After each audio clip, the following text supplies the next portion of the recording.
Pursuit of the Truth, bab 167-168. Untuk melihat video selengkapnya, sahabat bisa kunjungi playlist yang telah Sabta Novel sediakan.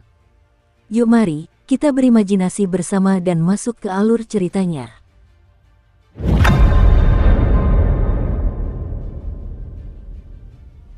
Hanya sedikit yang bisa mengenali fenomena aneh di langit itu, tetapi bukan berarti tidak ada sama sekali. Sudah ada beberapa orang di kota Han Mountain yang mengenalinya. Kata-kata mereka mengejutkan seluruh kota, menyebabkan suara-suara diskusi memenuhi udara. Nantian duduk di kursi batu yang terletak di halaman sebuah rumah mewah di lapisan kedua kota pegunungan Han. Di sampingnya ada seorang pria paruh baya. Pria itu memiliki sikap yang menyenangkan, seolah-olah ekspresi bahagia dan marah jarang muncul di wajahnya. Ia memegang secangkir anggur dan saat ini sedang minum bersama Nantian. Saat itulah fenomena di langit muncul. Suara-suara samar keributan terdengar di telinga mereka. Nantian mengangkat kepalanya, dan ketika melihat pemandangan itu, rasa merinding menjalari tubuhnya. Pria paruh baya dengan penampilan ramah itu juga menoleh. Matanya tetap tenang dan ekspresinya tidak berubah, tetapi tangan yang memegang cangkir anggur itu gemetar, dan sebagian anggur tumpah. Transendensi seorang berserker yang mencapai kesempurnaan agung di alam pemadatan darah. Sepertinya bukan seorang berserker yang mencapai kesempurnaan luar biasa. Aku pernah bertemu dengan seorang jenius yang mencapai transendensi dengan 982 pembuluh darah. Suasana saat itu bahkan lebih megah dibandingkan saat ini. Pria paruh baya itu adalah mantan tamu kehormatan suku Danau Warna, Kejiusi. Namun, dia tetaplah seorang berserker yang telah mencapai penyelesaian alam pemadatan darah. Begitu seseorang seperti ini mencapai transendensi, bahkan jika dia baru saja tiba di alam transendensi, dia dapat dengan mudah mengalahkan sebagian besar orang yang berada di tahap awal alam transendensi dan menjadi salah satu yang terbaik. Sejak kapan orang seperti ini muncul di kota Gunung Han? Nantian menarik napas dalam-dalam. Dia mungkin bersikap seperti biasanya, tetapi karena fenomena aneh itu, perasaan campur aduk disertai keterkejutan tumbuh di hatinya. Kehadiran ini berasal dari tempat tersembunyi di bawah Gunung Han, haruskah kita menyelidikinya? Kilatan muncul sesaat di mata Kejiusi. Tidak perlu. Jika orang ini mencapai pencerahan dengan cara yang begitu hebat, maka dia pasti telah melakukan persiapan yang cukup untuk membela diri. Tidak ada gunanya jika kita pergi dan dia salah paham tentang niat kita. Lebih baik jika kita pergi dan menyambutnya setelah dia berhasil. Mustahil baginya untuk gagal dalam transendensi seperti ini, kata Nantian dengan lesu.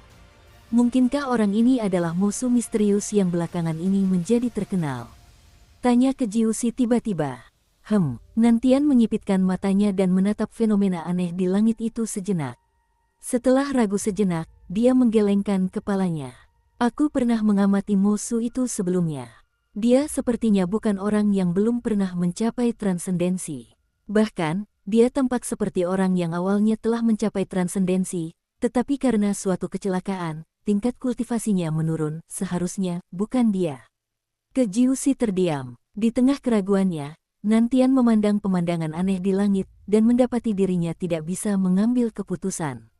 Saat kedua orang itu terdiam, Suan Lun berdiri di sudut di lapisan ketiga kota Gunung Han dengan ekspresi muram di wajahnya.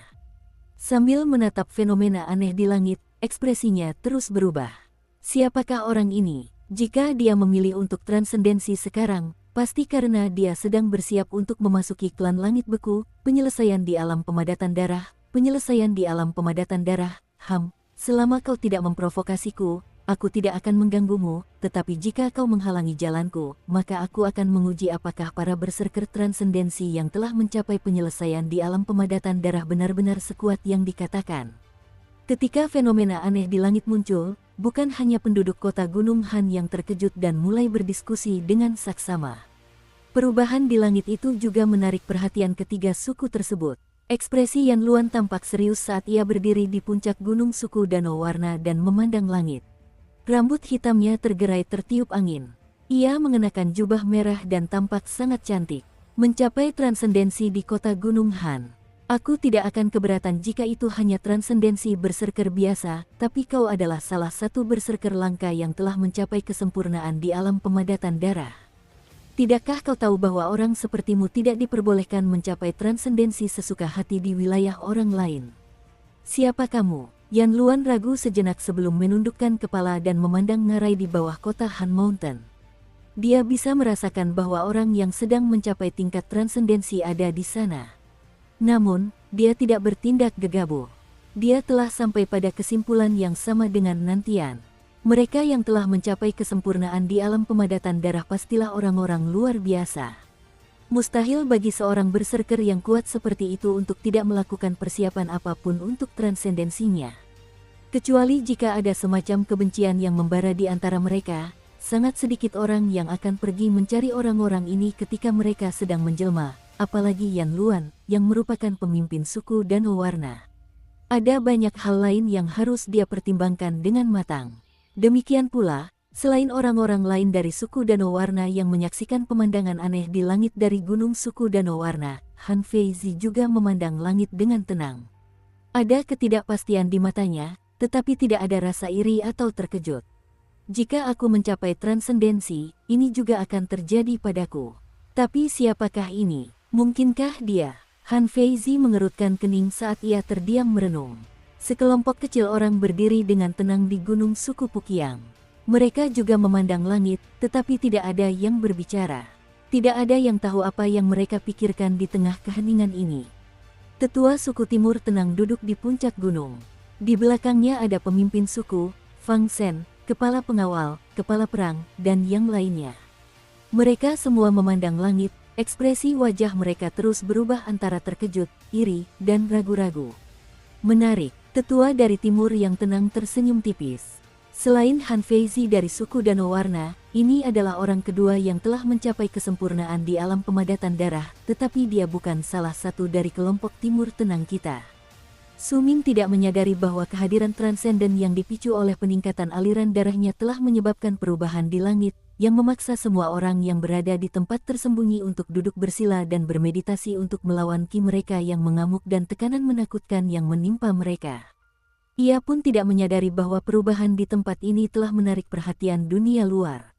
Saat ini, Su Ming hanya duduk bersila di dalam gua sementara pembuluh darahnya terus bertambah banyak. Jumlah pembuluh darahnya kini telah bertambah dari 952 menjadi 963. Jumlahnya masih terus meningkat, 963 pembuluh darah. Jumlah itu sudah melampaui jumlah pembuluh darah Han Feizi. Pembuluh darah itu bersinar dengan cahaya merah darah yang mengejutkan di tubuh Su Ming, seolah-olah tidak hanya ingin mewarnai gua dengan warna merah, tetapi ingin mengubah gua itu menjadi lautan darah. Saat pembuluh darahnya membesar, perasaan transendensi yang samar muncul di lubuk hatinya.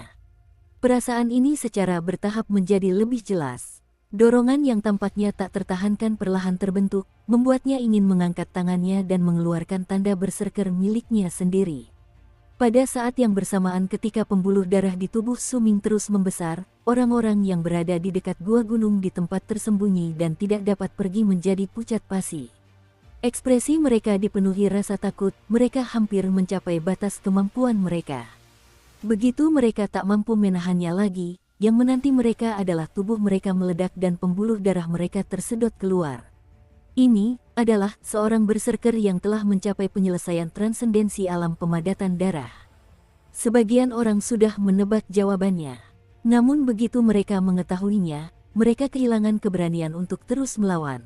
Keputusasaan yang mendalam muncul di hati mereka. Seorang berserker yang normal yang mencapai transendensi tidak akan menyebabkan perubahan cuaca seperti itu dan biasanya akan memilih tempat yang aman untuk mencapai transendensi secara diam-diam. Hanya mereka yang telah mencapai kesempurnaan di alam transendensi yang akan menimbulkan perubahan seperti itu di sekitarnya. Pada saat yang sama, siapapun yang terlalu dekat dan tidak memiliki jumlah pembuluh darah yang sama dengan orang tersebut akan hancur dan remuk, seperti pedang yang hancur ketika mengenai batu giok saat ia berhasil mencapai transendensi. Setiap orang mengarahkan pandangan mereka ke tempat itu, tetapi itu tidak akan menyelamatkan hampir 100 orang yang terseret ke dalam masalah ini. Napas Su Ming semakin cepat, tangan kanannya perlahan terangkat. Perasaan transendensi menjadi semakin kuat dan jelas. Dia bahkan yakin bahwa jika dia mau, dia bisa mencapai transendensi saat itu juga. Namun, Aku belum menemukan bahan yang cocok untuk mensintesis origin Transcended Berserker Vesselku. Jika aku transcend sekarang, aku hanya bisa menggunakan barang yang ditinggalkan He Feng. Selain itu, aku merasa jika aku menekan keinginan untuk transcend, pembuluh darahku akan tetap membesar. Tangan kanan Su Ming gemetar. Ia membutuhkan kemauan yang luar biasa untuk menekan dorongan untuk mencapai transendensi. Kilauan cemerlang muncul di matanya. Di dalam kilauan itu terdapat tekad dan ambisi. 963 pembuluh darah hanya memungkinkan saya mencapai kesempurnaan untuk alam pemadatan darah. Saya tidak ingin transendensi pada saat kesempurnaan. Jika saya akan transendensi, maka saya akan mencoba mewujudkan lebih dari 980 pembuluh darah untuk mencapai kesempurnaan besar untuk alam pemadatan darah. Jika aku tidak ingin melampaui batas, maka aku akan membiarkannya saja. Tetapi jika aku melampaui batas, maka aku akan memastikan aku tidak menyesal. Aku hanya kekurangan ranting seruling langit untuk penjarahan roh sekarang. Suku Timur Tenang sedang mencarinya untukku. Tempat pengasingan leluhur Gunung Han mungkin sedang berantakan sekarang, tetapi jika mereka ingin mendapatkannya, itu seharusnya bukan masalah bagi mereka.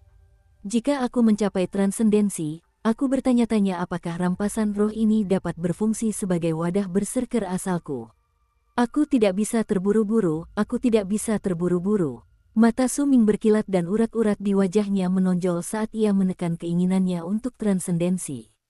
Ia memaksa tangan kanannya ke bawah.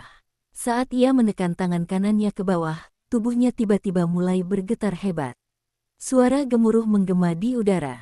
Menahan dorongan itu seperti memadamkan lava yang akan meletus. Namun dengan melakukan itu, secara alami kekuatan ledakan yang tersimpan di dalam tubuhnya menjadi lebih kuat. Suara gemuruh bergema di udara, dan Su Ming langsung merasa seolah tubuhnya akan terkoyak. Menentang dorongan untuk transendensi dan membalikkan proses transendensi untuk mendapatkan lebih banyak pembuluh darah adalah tindakan yang jelas-jelas tidak diperbolehkan. Saat suara gemuruh mulai terdengar di tubuhnya, mata, telinga, hidung, dan mulut Su Ming mulai berdarah, tetapi matanya justru menjadi lebih bercahaya. Dukung terus channel YouTube Sabta Novel. Aku yang akan memutuskan kapan aku ingin mencapai transendensi, bukan alam, dan bukan dewa manapun. Gumam Su Ming, dan saat ia melakukannya, pembuluh darahnya langsung bertambah 10. Dari 963 langsung menjadi 973. Kemudian berlanjut lagi, 974, 975, 976. Saat pembuluh darahnya bertambah banyak, perasaan seolah-olah dia sedang dicabik-cabik menjadi semakin kuat, tetapi Su Ming dapat merasakan bahwa dengan setiap pembuluh darah tambahan, kekuatannya setelah dia mencapai transendensi akan meningkat. Begitu pembuluh darah di tubuhnya bertambah menjadi 979 dan dia hanya membutuhkan satu pembuluh darah lagi sebelum mencapai kesempurnaan alam pemadatan darah, dorongan untuk melampaui itu menghantam kemauannya seperti gelombang, membuatnya secara naluriah mengangkat tangan kanannya sekali lagi. Pada saat itu di dunia luar, fenomena aneh di langit semakin membesar. Awan berjatuhan ke segala arah dan mengeluarkan suara gemuruh. Cahaya keemasan itu begitu terang hingga menusuk mata, dan tampak seolah-olah akan berubah menjadi patung dewa. Hampir 100 orang yang duduk bersila di tempat tersembunyi di ngarai dan menahan tekanan itu mengeluarkan darah dari mulut mereka. Mata mereka dipenuhi keputusasaan. Di dalam gua gunung, Su Ming menatap tangan kanannya yang terangkat dengan tatapan dingin dan berkata perlahan, "Jadi, ini transendensi. Ini seperti semacam pemanggilan, tapi hari ini, aku tidak akan melakukan transendensi. Ini adalah kehendakku." Su Ming mengangkat kepalanya dan menatap ke atas seolah-olah dia melihat melalui gua gunung itu patung samar seorang dewa yang perlahan-lahan muncul di langit. Kontrol yang presisi. Su Ming memejamkan matanya. Pembuluh darahnya berhenti membesar secara tiba-tiba pada angka 979, dan dengan kendali yang baik, pembuluh darah itu mulai mereda dari keadaan yang tegang, menghilang satu demi satu. Aku akan menentukan nasibku sendiri. Saya jarang mendambakan sesuatu, tetapi bukan berarti saya tidak memiliki keinginan. Jika saya ingin meraih sesuatu, saya pasti akan menetapkan target yang tinggi. Su Ming menyeka darah di sudut mulutnya, lalu seringai dingin muncul di bibirnya. 979, 943, 887, pembuluh darah di tubuh Su Ming disembunyikan dengan kecepatan yang mengejutkan di bawah kendalinya yang presisi. Saat pembuluh darah itu disembunyikan, dorongan untuk transendensi juga ditekan secara paksa di dalam dirinya. Jika aku bahkan tidak bisa mengendalikan kapan aku mencapai transendensi, lalu bagaimana aku bisa menentukan takdirku sendiri? Cahaya di mata Su Ming berkedip-kedip. Sebagian besar pembuluh darah di tubuhnya sekali lagi tersembunyi di bawah kendali yang ketat. Saat pembuluh darah di tubuhnya disembunyikan dan dorongan untuk transendensi ditekan secara paksa oleh kemauannya sehingga dia dapat menentukan waktu untuk melakukannya sendiri, orang-orang di tempat tersembunyi Gunung Han dekat gua gunung yang putus asa karena terus melawan tekanan itu sudah tanpa harapan. Hampir semua dari mereka mengeluarkan darah dari sudut mulut mereka. Mereka bahkan sudah bisa merasakan kematian mendekat, melihat tubuh mereka meledak dan pemandangan mengerikan dari pembuluh darah yang mengalir keluar dari tubuh mereka. Keinginan untuk bertahan hidup membuat mereka terus melawan meskipun mereka tahu itu sia-sia. Mereka masih ingin mencari cara untuk bertahan hidup yang mungkin tidak ada itu. Namun ketika Su Ming membuat semua pembuluh darahnya menyebar, menekan keinginan untuk transendensi, hampir 100 berserker itu segera menyadari bahwa pembuluh darah mereka yang mengamuk mulai tenang, dan tekanan yang mengintimidasi itu menghilang dengan lebih cepat. Penemuan mendadak itu membuat semua orang yang semula ditakdirkan untuk mati diliputi kegembiraan. Sebagian besar dari mereka terkejut sejenak sebelum mulai berlari tanpa ragu-ragu. Mereka berlari menyelamatkan diri dengan panik, jantung mereka berdebar kencang karena gugup dan takut. Namun ada beberapa orang yang memahami situasi tersebut. Mereka mungkin juga melarikan diri dengan cepat, tetapi sebelum mereka berlari keluar atau setelah mereka mengambil beberapa langkah dan ragu sejenak, mereka membungkuk ke arah lembah yang membuat mereka begitu ketakutan. Terima kasih atas belas kasihanmu. Terima kasih karena tidak membunuh kami. Mereka tidak menggumamkan kata-kata itu, semuanya diteriakkan dengan kekuatan ki mereka dan bergema di sekitarnya. Saat suara-suara itu semakin banyak, mereka yang berlari menyelamatkan diri ragu-ragu dan berhenti sebelum mengepalkan tinju mereka di telapak tangan dan membungkuk ke arah lembah, meneriakkan kata-kata serupa. Pada suatu titik, suara-suara ini naik dan turun, berubah menjadi gema di udara yang menyebar ke seluruh area tersembunyi Gunung Han. Orang-orang ini telah lolos dari kematian, tetapi rasa takut masih menghantui hati mereka. Setiap orang yang melarikan diri dari tempat tersembunyi di Gunung Han memiliki pikiran yang sama. Setelah menunjukkan rasa terima kasih mereka segera berlari secepat mungkin dan meninggalkan tempat itu. Awan-awan di langit berkumpul dan cahaya keemasan menembus awan, menyelimuti sebagian besar langit dengan pancarannya. Orang-orang bahkan dapat melihat dengan jelas patung dewa yang muncul dengan cepat di dalam awan. Namun pada saat itu, ketika Su Ming menekan keinginan untuk melampaui batas, suara dentuman mengejutkan menggema di antara awan di langit, seolah-olah ada seseorang di dalam yang meraung karena marah. Cahaya keemasan itu berkedip dan menjadi redup. Patung dewa yang muncul dengan cepat itu tampak memperoleh kecerdasan dan terlihat seolah-olah menundukkan kepalanya untuk menatap ke arah Su Ming berada di ngarai yang membentang ratusan ribu kaki di bawah Gunung Han, yang terletak di tanah yang luas. Aku adalah ciptaan dewa berserker pertama, patung dewa transendensi di antara para berserker. Ada kekuatan luar biasa besar dan mengesankan yang berasal dari suaranya. Suara gemuruh yang mirip guntur menyebar ke seluruh negeri. Saat suaranya merambat, tanah bergetar, dan gunung tempat kota Han Mountain berada berguncang. Banyak batu jatuh dari gunung, dan debu beterbangan ke udara, tetapi saat muncul, debu itu ditekan oleh kekuatan tersebut. Kota Han Mountain bukanlah satu-satunya yang terkena dampaknya. Pegunungan tempat ketiga suku, Danau Warna, Timur Tenang, dan Pukiang berada juga bergetar. Kekuatan suara itu menimbulkan keheranan dan keterkejutan di antara banyak penonton di bawah.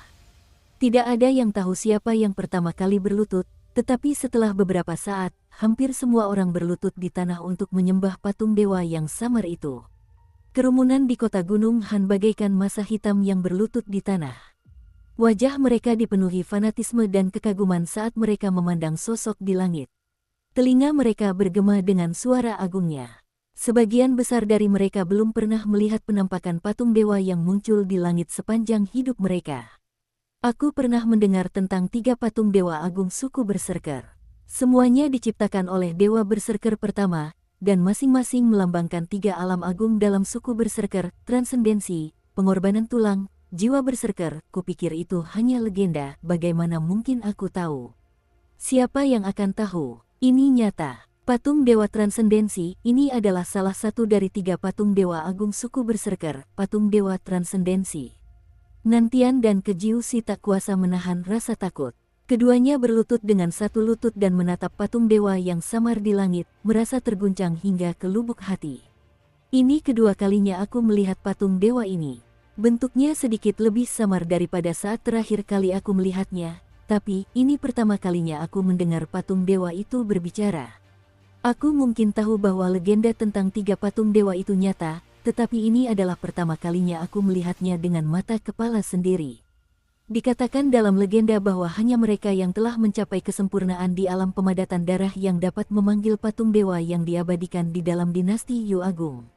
Ini adalah dewa berkat para berserker.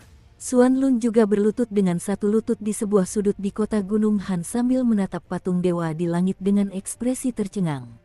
Kata-kata yang diucapkannya bergema di telinga Xuan Lun. Dia mengepalkan tinjunya. Aku sudah mencapai batas kemampuanku ketika mencapai 913 pembuluh darah. Ketika aku melampaui batas, tidak terjadi apa-apa. Dibandingkan dengan orang ini, Xuan Lun mengepalkan tinjunya lebih erat lagi. Rasa cemburu tumbuh di hatinya. Kecemburuan ini bukan karena orang yang terlibat, tetapi karena situasinya. Para anggota dari ketiga suku, Danau Warna, Timur Tenang, dan Pukiang, semuanya berlutut di tanah menyembah. Mata mereka dipenuhi rasa hormat saat mereka memandang patung dewa di langit. Patung dewa ini adalah perwujudan dari seluruh suku berserker. Konon, pada zaman dewa berserker pertama, semua orang dikenal sebagai berserk.